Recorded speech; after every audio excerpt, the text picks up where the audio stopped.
Hello hi मित्रांनो, आज होतं हनुमान जयंतीचं जेवण. तर मी जात होते, आमच्या एरियात आहे मंदिर, तिथे जेवण करायला. मग तयारी करायला घेतली, काजळ बिजळ लावले आणि थोडीशी लिपस्टिक लावली, शायनिंग मारत बघत होती लिपस्टिक कसे लागले.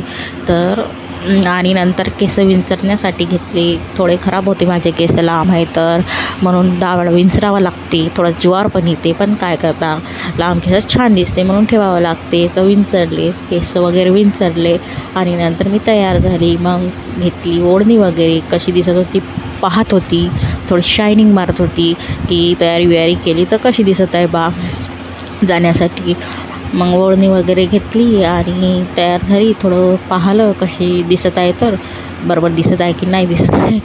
तर नंतर साईडच्या ताईंना आवाज देण्यासाठी गेली मी. त्यांना आवाज, हे त्यांचं घर आहे, माझ्या शेजारीच राहतात. मी भाड्यानं असते, त्या माझ्या शेजारी राहतात, मी त्यांच्या शेजारी राहते. तर नंतर बघितलं, थोडं शायनिंग मारली, मी स्वतःला बघत होते, त्या याच्या होत्या. तर नंतर गेलो चालत आम्ही मंदिरात जात होतो, थोडा घेतला व्हिडिओ. नंतर जेवण करण्यासाठी बसलो, दर्शन वगैरे घेतलं आणि थोडं दर्शन घेतलं, पूर्ण व्हिडिओ वगैरे घेतला. मंदिर पहा कसं छान सजवलं आहे आणि लोक जेवणासाठी तयार होते, जेवण करत होते. काही उभे होते, काही बसले होते. आम्ही पण जेवण करत होतो, आमचं थोडं जेवण आटोपलं होतं. नंतर घेतला व्हिडिओ. हे मंदिर आमचं छान आहे. लाईक करा, फॉलो करा, आवडलं असतं तर.